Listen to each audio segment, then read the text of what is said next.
Hello, everybody. Hi, I'm Stewart Gandolf. Welcome to SEO for the C-suite and other executive leadership. I'm going to be working today, and thank you, Natanya, for introducing us a moment ago, with Grant Simmons. So Grant, you can jump on the screen here. Today, we're going to talk about SEO again, and if you could switch to the next slide, Grant. So this webinar today is the second in a series of SEO webinars we'll be doing throughout the rest of this year and into the beginning of next year. So we'll be covering multiple webinars on SEO from varying points of view. It's a very rich topic. It's an important part of what we do for our clients. And Grant is such an educator. He wants to be sharing pieces of his enormous wealth of knowledge. And as many of you know who've been following me for a while, SEO is one of my favorite areas of expertise. So last webinar we did was a few weeks ago. That was entitled Healthcare SEO, How to Win First Place on Google. And essentially, you can think of that as the SEO fundamentals or the SEO How Does It Work webinar. So we spent a lot of time there sharing how does SEO actually work? What does it take to rank? What are the key factors? Today, we're talking a little bit different perspective. We're going to be talking about SEO for the C-suite. And in other words, the questions, and Grant will be leading most of today. Last time was really interactive. Today, Grant will be taking the lead. It's more, why should we do SEO at all? Like, what does this even matter? So those kinds of questions. And so this meeting is designed for either the C-suite or people that need to convince the C-suite that SEO is a good idea. And usually it is a good idea, not always. So Grant will be sharing some of that today as well. So that's the purpose of today's presentation is all about why as opposed to the how. If you already have seen the other presentation, there'll be a tiny bit of duplication just to reiterate some important principles. If you're interested in mechanics, I urge you to watch the previous webinar as well. And stay tuned, there'll be more, if you're a subscriber, we'll be doing more SEO-based webinars and many others. Next webinar is coming up on August 3rd. There we'll be talking about how to create an exceptional healthcare brand. So we're pivoting away from SEO to talk about branding. That'll be another fantastic webinar. Very excited about that one. Later this year, we'll be covering paid social, paid search, multi-location marketing, many, many different topics. But these are just some of the ones that are most current. Next slide. Yeah. So Grant, you're going to lead today, and why don't you just take it from here, and then we'll jump in. Great. So hi, thank you everyone for tuning in. I hope we've got some entertaining and very valuable information today. These are the questions that we plan on asking and answering. What is SEO? It's just the fundamentals, as Stewart said, going over some of the elements that we talked about last week. What are the critical success factors, the best practices? Is there even an opportunity? Are people actually searching and clicking on the organic results? What strategies should you adopt? The metrics that must be tracked to demonstrate success. How long does it take to get results? That's a question we get asked a lot. And I know if you're an internal stakeholder, you probably get asked that a lot. How long is this SEO going to take? How much do you need to invest in SEO to actually make a difference? The common mistakes you need to avoid, and building a team to make sure that you can execute on this. So introductions. Well, first off, in case you don't know, Stewart, just do an intro for yourself, please. Yeah, we jumped straight into it. I'm Stewart. I'm CEO of Healthcare Success. I've been doing marketing in healthcare for over 2 decades. Co-founder of Healthcare Success. Love what I do. Tons of speaking and writing on the topic as well. We build our own company through SEO and by educating. And so this is a long tradition that we are continuing. Grant? Yeah, and I've got over 25 years experience in SEO. Yeah, right before Google actually exists, I was doing this. I actually had hair when I was doing that. I've been very lucky to speak around the world on SEO topics, content marketing. It's for me, it's brilliant. I'm passionate about this. I've worked in a lot of different healthcare spaces, and once again, I love to share. I love to teach, and so any questions after this, please reach out to me, and I'll hope to answer them for you. By the way, just another housekeeping deal. Healthcare Success, in case you don't know it, We've been one of the leaders in healthcare marketing. We've been doing this again for this. The company itself has been around for 17 years. We are truly an integrated agency, meaning that, and this is really unique. There are companies that are really more sort of digital marketing focused, paid search and SEO. There are branding companies. There are a lot of agencies that say they're integrated, but most of those are really focused on either digital or branding. We are unique in that we do both, as well as strategy, patient experience, physician referral building, lots of different things. So you can take a look at us if you don't know us already. One final bit of housekeeping before we dive straight into the content.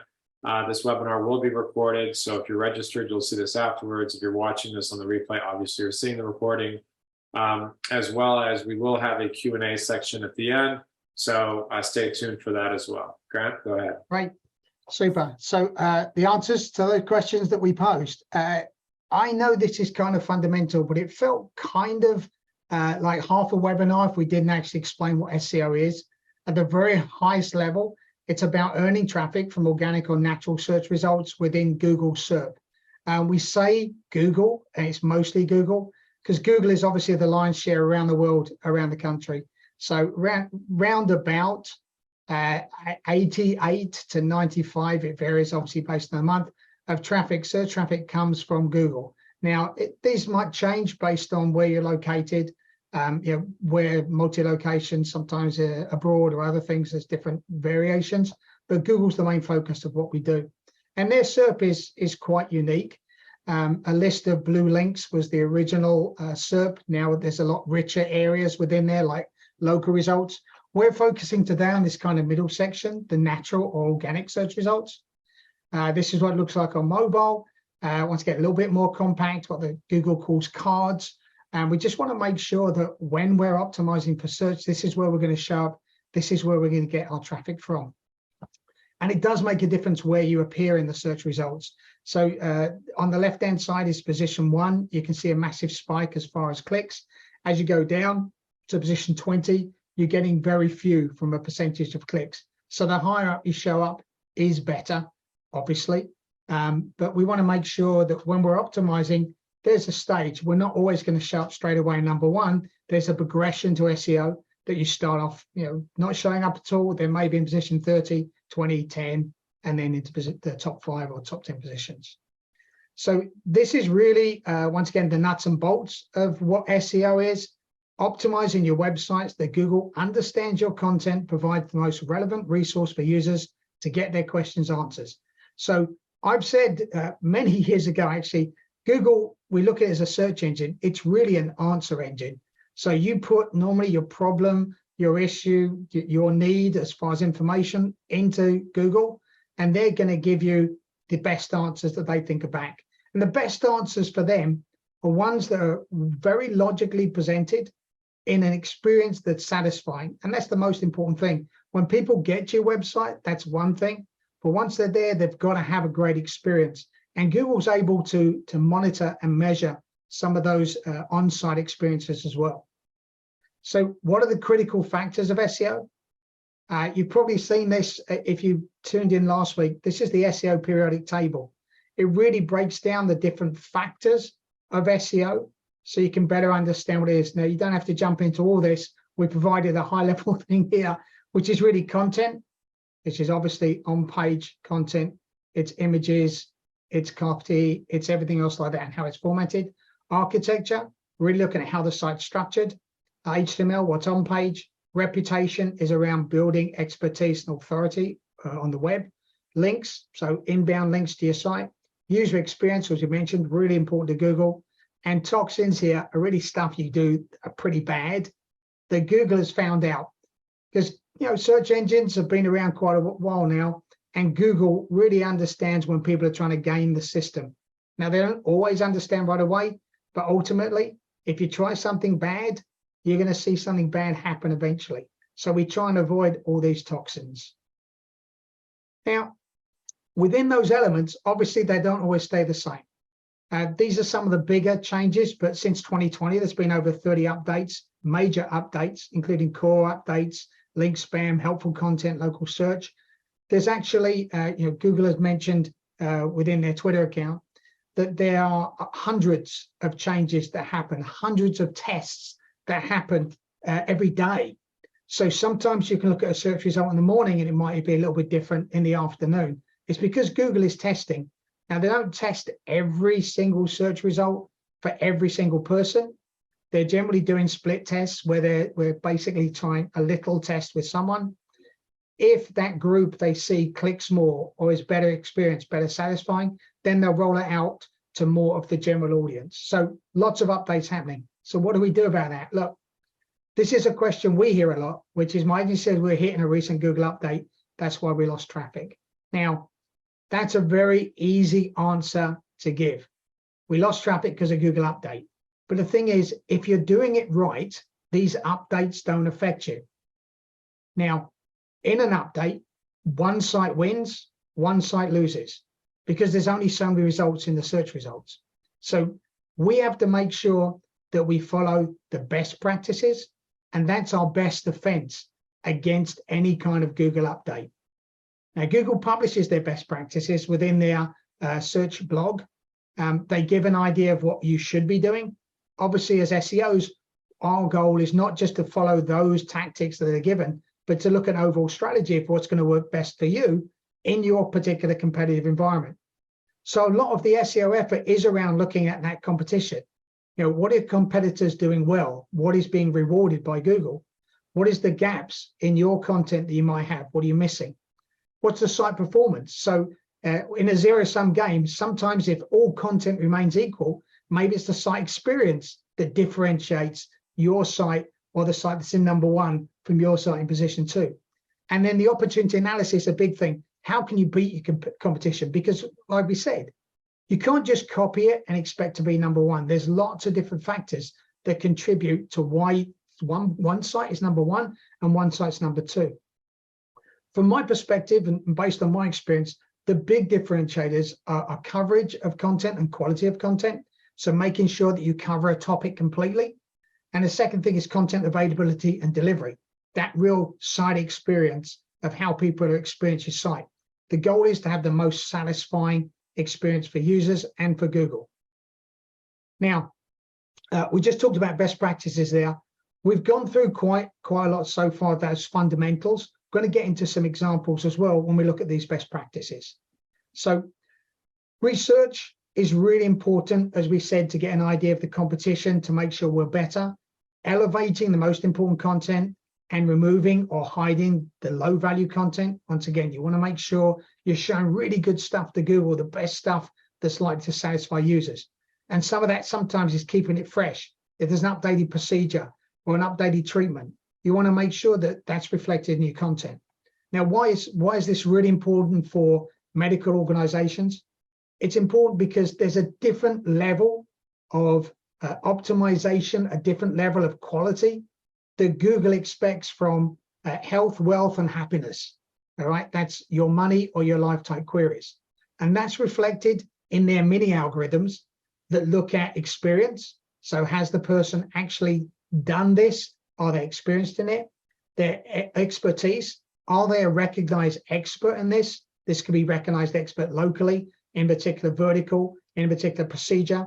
It could be anything.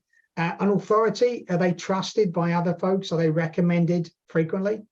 And is there a trust factor? Trust factor often comes from reviews, often comes from links from trustworthy resources. But really that EEAT, you might hear of it when people say, yeah, we need to improve our EAT. What they're talking about is experience, expertise, authority, and trust. So actually, back up on that for a second, Grant. Sure. I would like to make a color commentary. So in the old days, we've been doing this for a long time at Healthcare Success. When we started the issues I want to refer to is elevate the most important content and remove or hide the low value. Today, most of the clients or most of the businesses out there that are of any size at all have hundreds or thousands or sometimes hundreds of thousands or more pages on their website. So many times, most people confuse SEO and think it's only the technical stuff. They hear about our programmer handles all that. And that's such a misunderstanding. Oftentimes, when we take an existing client where it's in a competitive niche, our first focus is, what do we do with all this content? How do we curate this? How do we show Google what's important? How do we leverage what you already have?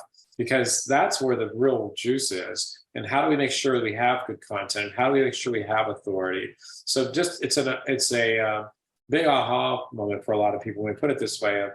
It's the content, like you said, it's the economy stupid, it's the content stupid, right? The content really matters. And this is the leverage point that we have to really take into account. So all the technical stuff we're going to talk about later is very important. But at the end of the day, Google, the technical stuff is helping Google see it more easily, but the content is at the core of this. Anyway. So. No, that's really good.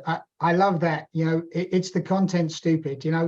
I often say, it's the user stupid, not the stupid user. So, good, same corollary.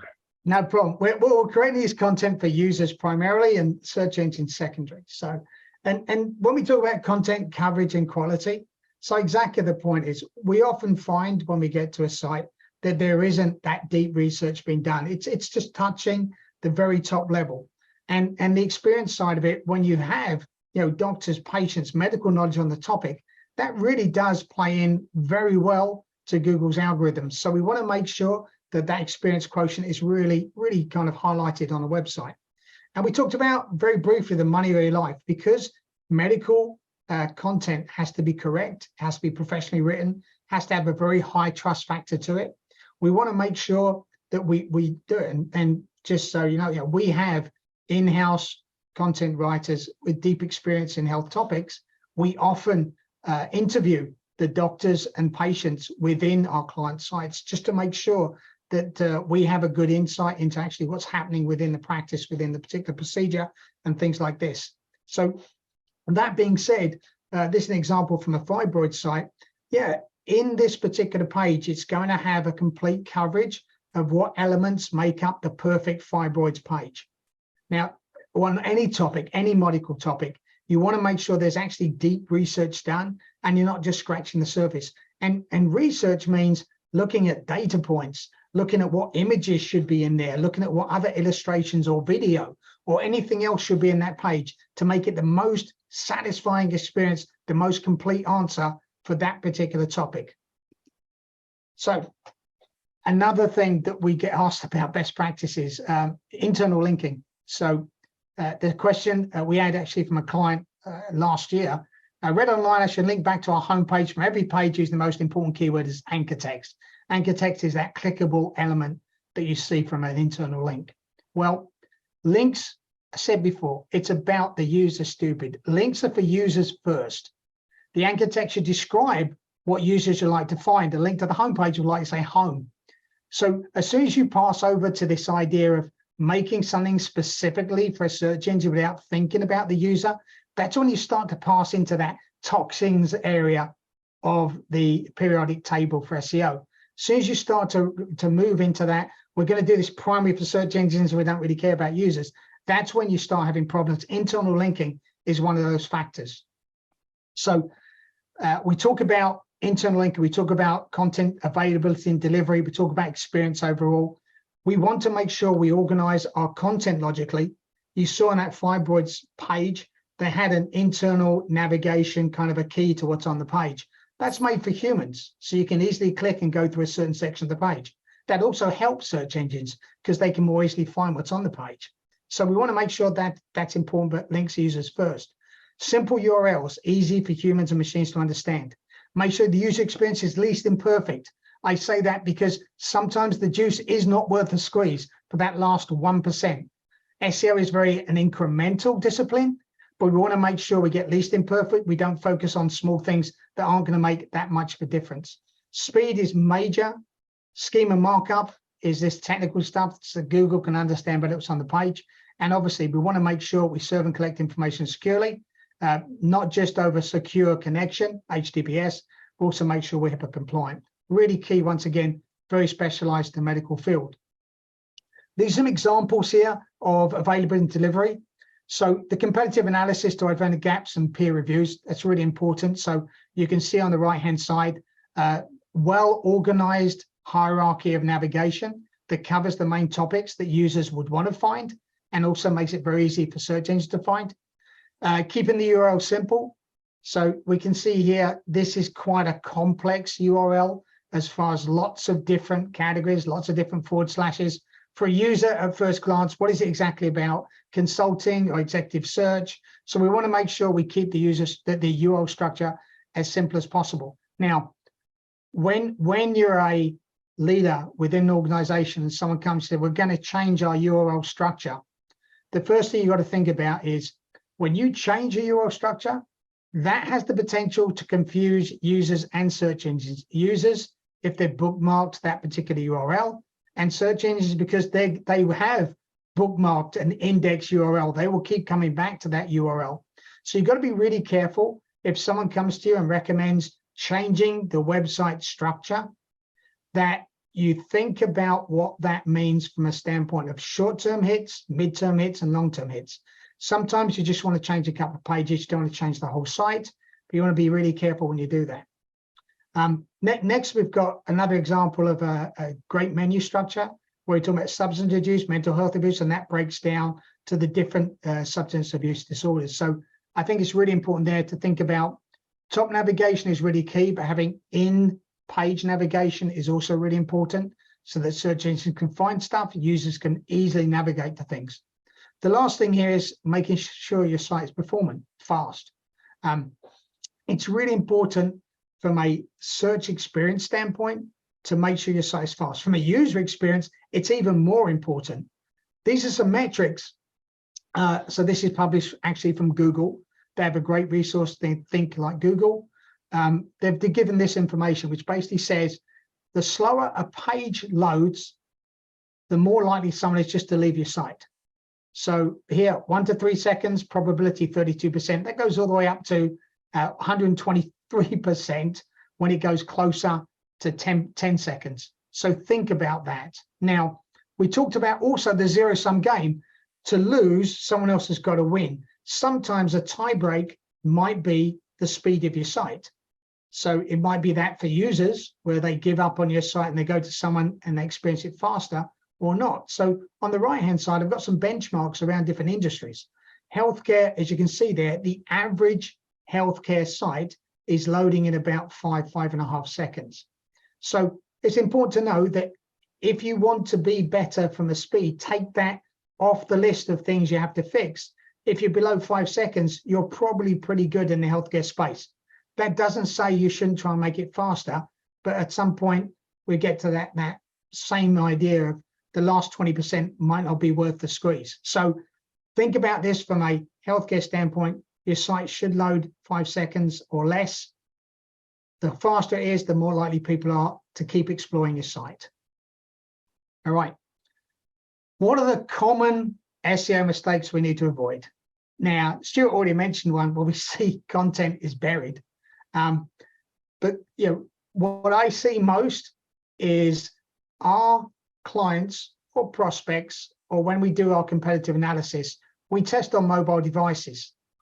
And the biggest issue we see is things that clickable, I don't know if you see my hand, click elements are too close together, Google tells us. What that means is if you have a fat finger, you're going to push 2 things rather than 1. That's often one of the biggest problems we see in the mobile experience. Small fonts, so people can't read it, especially if you're targeting an older audience. You make sure your site has font sizes that make sense to your audience. Once again, always think about users. Big images. Now, we're not saying big images are great. Big images can cause your site to slow down, to cause the load to slow down. It also can push valuable content away from the user's purview. So they get to a site, they see this beautiful big picture, they don't know anything else is on the page, they have to scroll to find it. Sometimes there's also the scroll issues where someone is scrolling, it keeps going, or it's really sticky when you scroll. You want to make sure this experience is really great, and Google is looking at this. So once again, I always recommend CEOs, VPs, leadership within an organization, eat your own dog food. And that basically means use your own site on a mobile device and think about from a user perspective what you'd expect to find and how easy the process is. This is something else that for any marketers that are on this call, thank you for being here. Marketing's a great profession. Seth Godin is probably someone you know well. He's been in the business a long time. talking about usability and users. And so he wrote a great book. It has to be 15 years ago now, The Big Red Fez, where he talks about when someone gets to your website, can they find the banana? Just as the monkey wandered into a room, the main thing he's looking for is a banana. So a user is going to get to your site with an expectation of what they expect to find. And is it easy for them to find it? So we've talked about site speed as being a challenge when you go to a page and people might leave. But it's also around that navigation elements. What's most important on the page visually? Is there a link so someone can easily find what they need to find? So we want to make sure, and you should make sure, once again, by eating your own dog food, that the site experience and the engagement is really good. So that it's really easy to find the banana. Yeah, So, a classic book in the early days of the internet was called Don't Make Me Think. Same concept, don't make me think. And so yes. that's client or users today do not want to think. They want it to be intuitive, fast, easy, and they have insanely small levels of patience. People bounce more likely than not when they come to a site. So it's very, very important to make everything as easy to find as possible for humans and then Google as well. I'm reaching back. Was it Dan Krug that wrote that book? Maybe. Yeah, I think so. I mean, it's one of the classics, right? I have it It is somewhere. with the Eisenberg brothers. Yeah, right. When they talk Yeah. about usability. Yeah. Okay. One of the other things that we often say, someone come to us and we'll look and we'll see that they have very similar content across one or multiple sites they might own. So sometimes it's okay to have the same content on sites. So sometimes it's terrible to have the same content on the sites. Well, the bottom line is you want to rank. So if you want to rank in position one, as we see, that gets the most traffic, your content has to be unique. So if you have exactly the same content in various parts of your site, various areas of your site, even if it's the main boilerplate that is the majority of content on a page, you want to make sure you get that fixed. So I generally look at something like this. So this is a particular client. I know Stewart worked with these folks where they had lots of different sites that basically had all the same content. They were syndicating their blog content to. There's ways around fixing this. So it's there's one site that's primarily the major site there. And you can see what Google's John Mueller. So Google has these various public relations folks, for want of a better word, evangelists, and John Mueller is one of them. So he says, if you have the same content on multiple pages, and we won't show all these pages, we try and pick one of them and show that. So sometimes it's not valuable to have the same content across the site. But as he goes on to say, he does recognize there's going to be some similar content on some pages. I would just say, when you're looking at a page, make sure that the boilerplate or the similar content is the minority of the content on the page. Much more important to have valuable content that's unique and differentiated. Another issue we see a lot, and once again, as a stakeholder within your actual company, what you want to make sure is you're going through the site and seeing if there's any 404 pages. So any pages not found. You're clicking on links and you go through and you basically say page not found. I was just doing a live analysis for a prospect, and as I'm going through there, 4 or 5 of the clicks that I made within the site show me a 404 page, a page not found. Now, why is that? Probably someone's removed the content and hasn't told search engines or users where to go next. Sometimes, a page, the URL has changed. As we said before, if you change URLs, you've got to make sure that search engines can still find the original content. And essentially, this is just a really bad user experience. We want to make sure your stakeholders, everyone else is looking at the site and making sure nothing is broken within it. Bad user experience. We also, so Stuart alluded to this, that a lot of people think SEO is just about the technical. Now, technical is important. Don't get me wrong. It's kind of the price of entry. You want to make sure your site is very performant, fast, easy to navigate, easy for search engine to crawl. But this is one of the examples we often see about hiding valuable content. So the chart on the left, the numbers on the bottom shows the number of clicks it takes to get to that web page from the home page. That's important. Google has said, John Mueller in fact said, most important pages should be just a few clicks from your home page, and links potentially should appear on your home page for the most important pages. So think about that.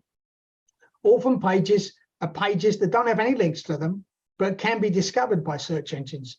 Sometimes they're discovered by links coming in. Sometimes they're discovered in what we call an XML sitemap, which lists out all the pages within the site. But this is essentially a terrible experience when people can't find the content they want. And once they get to a page from a search engine, there's no way to understand how that fits into the overall site. So homepage should link to important pages. Important pages of business should not be blog posts. Ideally, they should be really important service pages, treatment pages, location pages. These are things that are really important.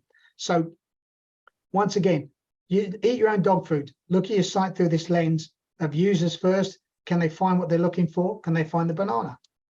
So big question we ask around the viability and feasibility of SEO is, are prospective customers and patients actually searching online for healthcare solutions? Now, first off, when you look at that search results, when we showed the search results originally, the organic results still get about 80% of the clicks within the web page. So in the Google search, there's paid search results, there's local results, there's other elements in that search results as well. But still about 80% of the clicks go to organic results. Why is that important?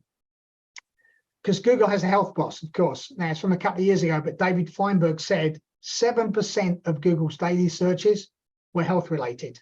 That's 70,000 a minute. So when people ask me, is there search volume? Should I actually do SEO? Are people searching for my product, services, or treatment? I say a resounding yes. Now, how does that break down?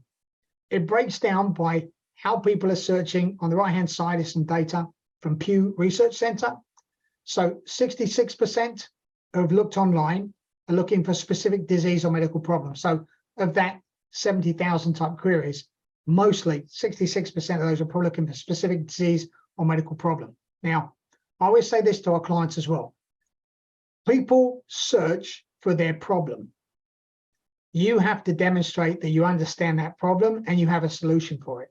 So really important to understand that people don't necessarily search for your solution. They don't search for a certain laser treatment that they might never heard of, but they will search for spider veins. And so you want to make sure that you're ranking for both the problem and the solution. As you can see, it's the highest kind of search volume of health-related queries. And you can see all the way down this list, everyone's looking for everything from doctors or other health professionals, like a location or specific clinic or specific doctor, all the way down to memory loss, dementia, Alzheimer's. So searching for problems for other people in their life or problems they might think they have. So these are really key components of what people are searching for. One of the big things that I wanted to highlight on this slide as well is near me queries. So this data is actually a couple of years old, but near me queries, those kind of things like nephrologist near me, or someone searching for a knee doctor near me, because people don't always use the right words. That's doubled since 2015, and this was in 2020. So since this data has been pulled, I would say that near me type queries are probably quadrupled since 2015. Not only that, in a recent prospect meeting we were having, we demonstrated that 80% of their queries were specific to near me. Now, they were very location specific, but that's really key because Google will localize a near me query. You don't have to put near me in Virginia Beach where I'm based. Google will know based on your actual device, the location device, what near me means to you. So, well, that was a bit confusing, but what near me means to you is different from what near me means to someone that's located across the city or across the country. All right, let's get into this. So when someone presents a certain SEO strategy to you, should you adopt it? Or what's the best strategy you should adopt for your business? Now, I just talked about locations. This is generally when we're working with multi-location practices. Obviously, this is really important to have a local strategy. A local strategy is all about building out really robust location pages, geo-modifying queries within your site specific to the location you might be in. Ensure the name and address and phone number are consistent across the web. This is called citations. There's a number of tools that make sure wherever you're mentioned on the web, that the name, the address, the phone number is consistent. And then the big thing for local business, Google Business Profile. This is a free page, quote unquote page, a free listing that Google gives you. You can see on the right-hand side. It's quite robust. And there's elements that you can add that make it even more robust. Things like questions and answers, things like reviews, things like a description, things like a category. These are really important things that you can have control over for Google My Business or Google Business Profile. Essentially, you want to be your location expert with this kind of strategy, which means anytime someone types in a location and your particular expertise, you should show up. And anytime someone types in something where Google is geo-targeting that query, you should show up just for that expertise. Now, there's also a content-led strategy. And there's some big players in this space, like Mayo Clinic, like WebMD, that really just build up an encyclopedia of medical knowledge. Now, this is about being really broad around lots of different medical categories, or in a single vertical, being really broad as far as digging in for that content. Now, it's great. It doesn't always tie into a typical revenue model. Sometimes this is purely for branding or authority building and things like that. But we look at this as being a particular strategy, though not probably on a national level, unless you're a national brand. And that's where, you know, this strategy can sometimes make sense to be an absolute authority across the topics when you're expert. As I say, go broad or go home. However, Google also loves niches. They love people that are specialized and focused on one thing really well. Now, in this particular instance, it's really good if you're doing a location strategy for a single location.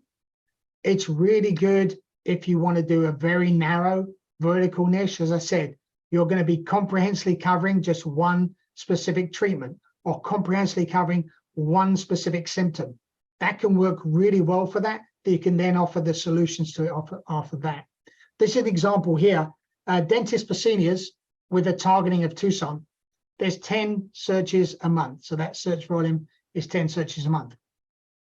That might not seem like a lot, but for some local practices, getting 10 additional clients, patients, prospects a month is quite valuable.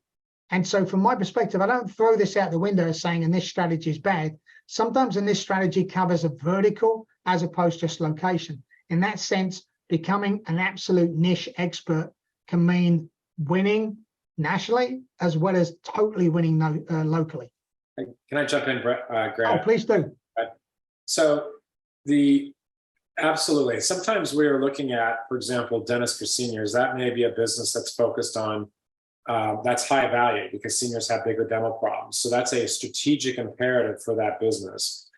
We work with pharma companies who are going after HCPs or rare disease states. So that's a very different kind of search. But again, very small research volume, but very high value. It could be doctors, it could be administrators from hospitals that are searching from a B2B standpoint, or manufacturers. So all these principles apply. We're using some local providers as examples. But many times we're working with, SaaS companies or telehealth companies or, consulting companies or pharma device. The bigger point here is that for like our own business, there are very key terms that we feel like are very important. There may be 10 or 30 searches, but we want to be there. And that's where the SEO strategy comes up is what's high value, where can we compete? That's the strategy behind the SEO versus just trying to get rankings. Like, what are we ranking for? So I just wanted to say there's more to that discussion where we really want to do this very thoughtfully and carefully. And it's not just a question of getting numbers, it's what numbers do we want to own? Right, definitely around value. So this is one of the questions that we were asked by a customer, which is, I read online, all we need are backlinks to win at SEO. So backlinks are links into your site. They were the original main ranking factor for Google. As far as the more links you got, the higher you ranked. Obviously, Google found out really quickly that search SEO folks can actually gain that quite easily by buying links. So that is much more depressed now as a ranking factor. So if someone comes to you and say, we need to buy links, you've got to be very strategic, because buying links can also hurt your website if they're the wrong links, low quality, low relevance, and things like that. So a link strategy, there are still cases where very competitive, very timely type things, it makes sense. In the medical space, not really. And we don't generally recommend a link-only strategy. So as we said, most of these strategies, so this is just a few of them, there's more, but this is the high level of locations, niche, broad, content-driven, link-driven. Every site is different, and we look at every site differently. But there are common issues and growth opportunities that generally most strategies come up with different elements from these different types of strategy. So it's always the $1 million question, not literally, figuratively. How much do you need to invest literally. Yeah, it could be. Sometimes it could be literally, sorry. How much do you need to invest in SEO? So if I had $1 for every time I've heard something like this, I would be very rich. So there's lots of offshore companies offering SEO who will do it very cheaply. Now, I always say what's promised and what's delivered as far as value isn't always the same thing. So yes, SEO services can be quite expensive, especially from offshore companies, but more often than not, you don't have the same experience, expertise, understanding, accountability that you do from an onshore company that has great experience in the medical niche. So the healthcare expertise is really valuable. And you can see this is just some of the folks we've worked with. But the main thing I say to folks is, you've hired an offshore company and they've basically destroyed your SEO. You're not going to get it back just by changing a couple of things. It takes a long time sometimes to get your SEO back if you've done some bad things in Google's eyes and bad things in your users' eyes, so that you've lost your rankings or your rankings have dropped.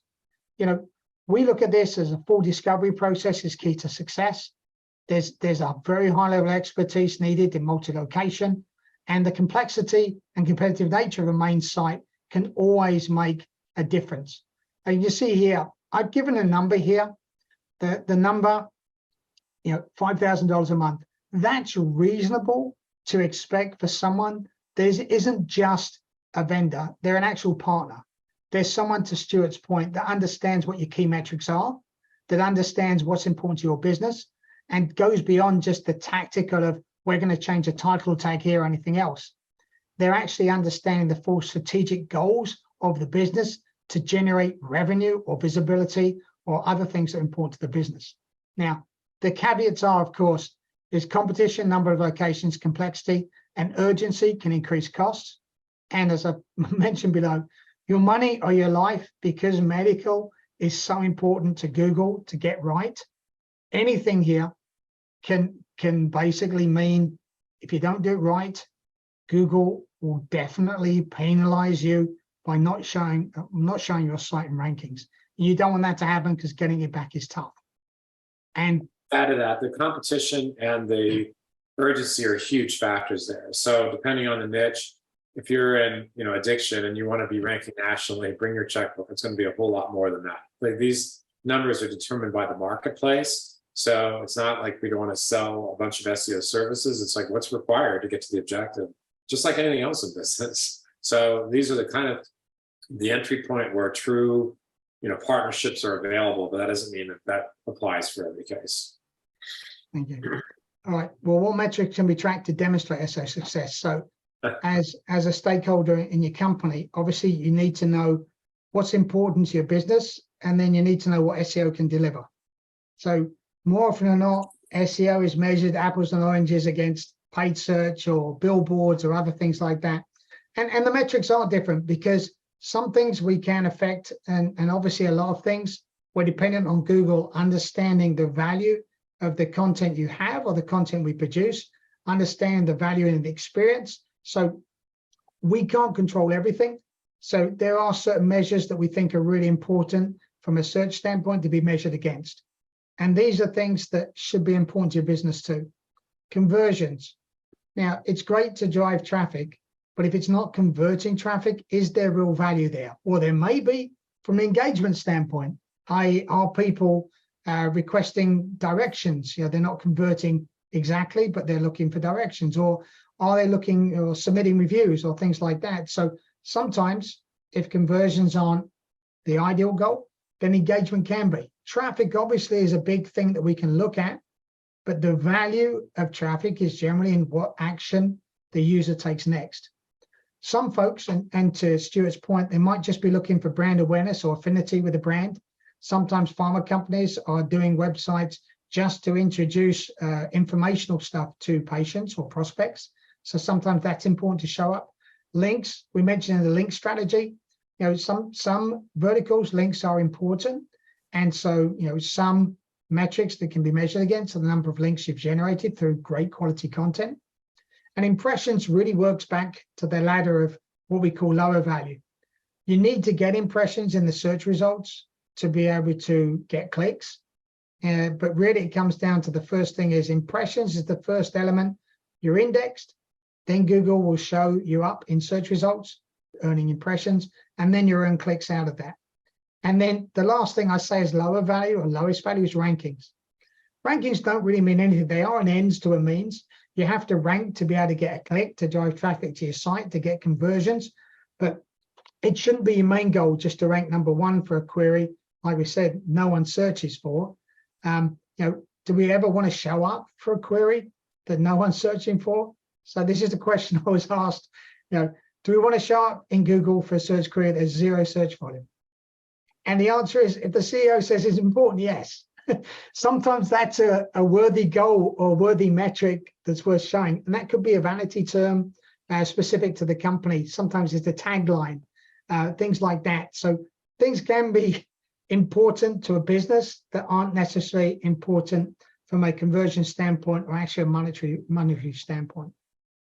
So one of the last questions we're gonna ask and answer here is, you know, how long does SEO take to get results? You know, there's a lot of ways that I can answer this, but we just talked about the idea of indexation to ranking to impressions to clicks to conversions. That's kind of the path. It's a marathon, not a sprint, which means it's not something that you turn on and turn off like paid search. It is a perfect long-term investment and a branding opportunity, and really good for getting visibility or content that you might push out by videos or white papers or things like that. And the last thing I always say is, you know, when we take on a client, we do our deep discovery, and during that discovery process, we'll find some low-hanging fruit, what we call it, which is a quick fix with low effort. So there are quick fixes, you know, but that doesn't mean it's a quick fix. So you still have to have Google recognize that change. You still have to have, you know, that re-indexed and everything else. So with these caveats, how long does it actually take? I'm trying not to skirt around the answer. And so I've deferred to Google. So John Mueller, again, from Google, did a really great video you can search for. How long does SEO take for new pages? So he says, when a new page is published, anywhere from several hours to several weeks for it to be indexed. So think about that. You've just published this brilliant piece of content, and a tree falls in the forest. Is someone going to hear it? So you've published this brilliant content. You know, is anyone ever going to read it? Well, there are certain things that SEOs, experienced SEOs, can do to make it the process a bit quicker. You can't call Google up and say, I need you to show this piece up in, no. But you can do special things like we talked about important links being on your homepage, making sure there's links to this content. We're going to make sure that the site is performant. So as we said, technical issues may prevent speed indexation. And it has to be valuable. It has to be unique. It has to be great. As we said before, if you publish duplicate content or content that's the same, it's liable not to rank. So really, it can be weeks or months or days. It can be hours. But generally, we say if you publish content, it's valuable, it's unique, it's performant as far as the site is great. You have the right internal link into it, so it's easy for Google to discover. Then it can take a week to 2 weeks generally to show up. Overall, rankings can take months because you have to make sure the platform is performant. You have to make sure the content is valuable. So inheriting a bad site can take a lot longer. But once the site is performant, introducing new content, should be a week to 2 weeks before it's ranking. And so how do you build an SEO team to get the results you want? Well, a little bit tongue-in-cheek here, because obviously you can choose healthcare success, but if you're looking and you're analyzing the ideal partner, not vendor, but a partner to deal with, do they have experience in the medical vertical and specific to the medical specialty? Can they handle enterprise level assignments if you are multi-location, or you're a large site, like a content-led site?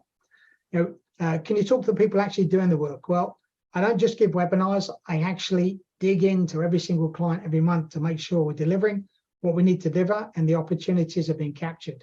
They have deep technical expertise that's mainly to fix the site. And it's like anything. When you say about the plumber that charges you $250 for 5 minutes when they bang against the pipe, it's essentially $5 for the minutes of banging, and it's $245 for the experience to know where to bang. So these are things, the same thing in SEO. Sometimes having the experience of knowing where to look first can help in making sure the process is speedier. So the other elements here help with programming, integrate with your technology stack. We talked about, does the price seem too good to be true? The difference between value and price, and what are other companies saying about them? So referrals, references, and things like that. And are they advocating the black hat, which is essentially those toxic tactics? Are they advocating for those? Because short term they can work, long term it can destroy your business.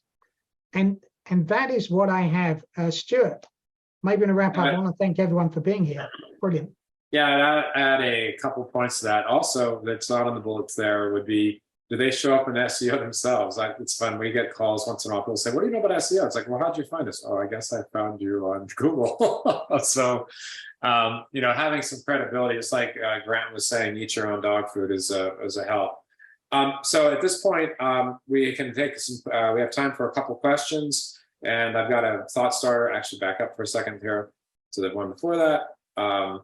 If you're interested in talking to us or our team, either Grant or one of the other people on our team, we can just essentially request a free SEO checkup where we can do some quick look at the website, quick discussion around your goals, quick talk around some of the issues we talked about today.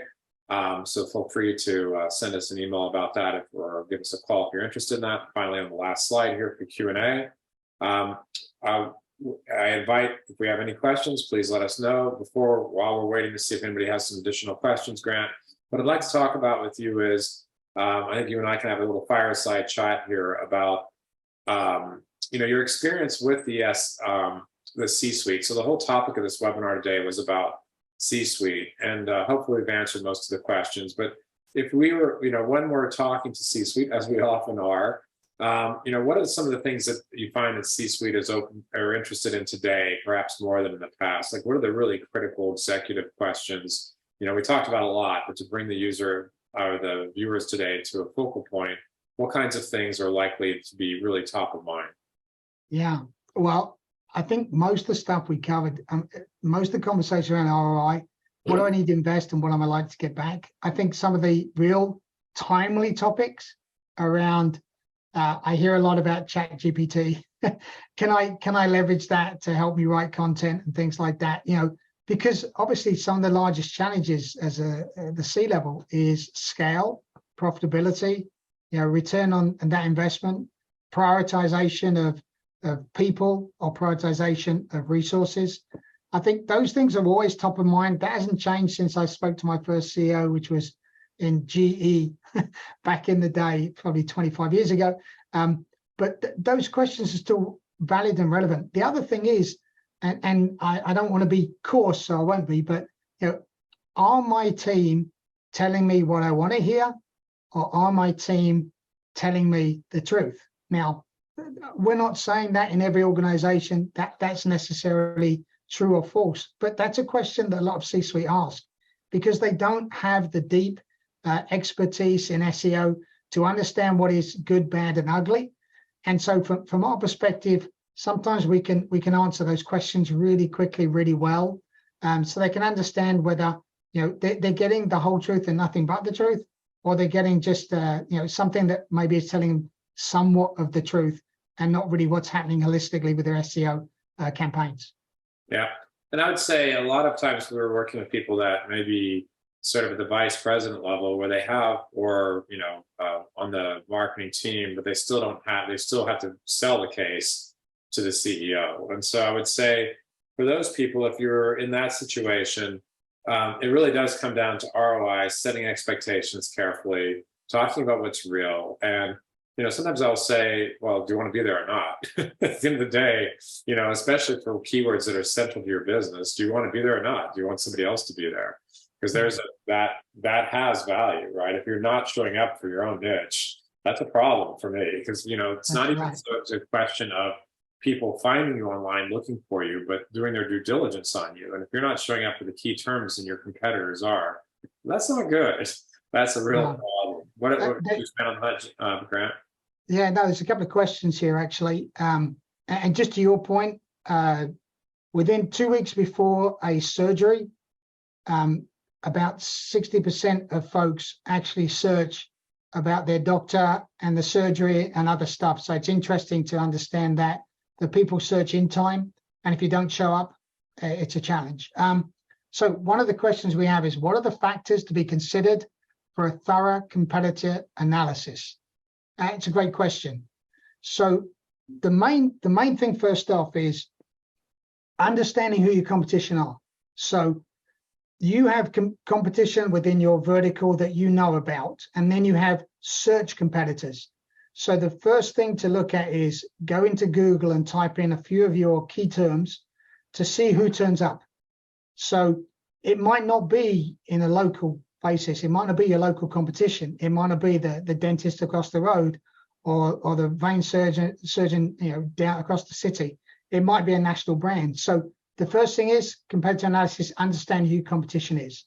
Secondly, is see what they rank for and does that align with your particular business. So you can do that by leveraging some tools like SEMrush or Ahrefs to give kind of competitor analysis, SimilarWeb, things like that, to understand what they're ranking for. And the next thing is, from a competitive analysis standpoint, is where are the gaps in the content that they have versus the content you have. Now, that's primarily what you're looking at as far as what you show up for and who shows up for the terms you want to show up for. There's other things like the link graph. There's other things like brand awareness. There's other things like, internal linking or efficiency or the performance of their site. Those are all kind of secondary and tertiary. I really look at the content first as being the key consideration of a competitor analysis. So we're looking at who it is, what they're showing up for, what you're not showing up for that you should do based on that competition. Very good. Another question about the Google business profile. In the couple minutes we have available, would you like to touch on that? Sure. Any suggestions on review of the Google business profile?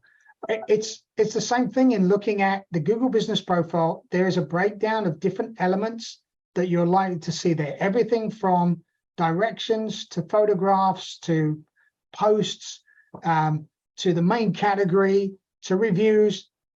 The ideal Google business profile, when it shows up in the search results, has all those. So to get all those in there, there are a few things you can do. If you go to the Google business profile, you go into your Google business profile, you'll see there are many different categories that you can jump through, everything from opening times, closing times, to upload photos. I suggest you fill out as much of that as is relevant.